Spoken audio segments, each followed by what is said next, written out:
אם במקרה אני פוגש מישהו שלא מבין אותי, או חושב שאני משונה, אם במקרה אני פוגש מישהו כזה, אני תכף מספר לו על האישה הסגולה. הייתה פעם, בעיר סגולה, גרה לה אישה אחת, האישה הסגולה.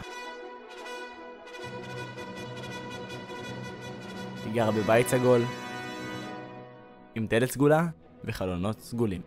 היו לה חברים סגולים, שני הורים סגולים, ובלילה היא ישנה במיטה הסגולה שלה.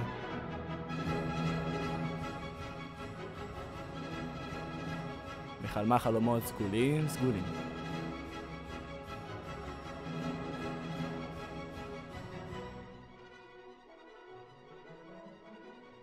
יום אחד קמה האישה בבוקר סגול.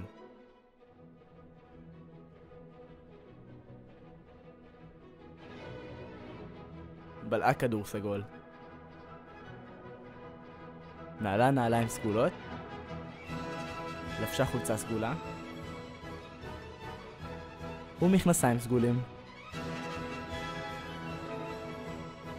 לפתע, האישה הסגולה חוותה התקף. אבל חבר שלה מיד בא לעזרתה. הוא משכיב אותה על הצד.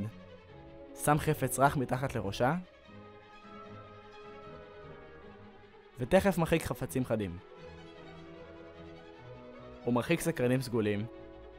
ויודע שאי אפשר לבלוע את הלשון. הוא מעודד אותה במילים סגולות. הוא יודע לא להכניס לפי הדבר. הוא גם יודע לא לשפוך עליה מים. אחרי 5 דקות של התקף, הוא מזמין אמבולנס אדום. אבל הוא כבר מסיפור אחר.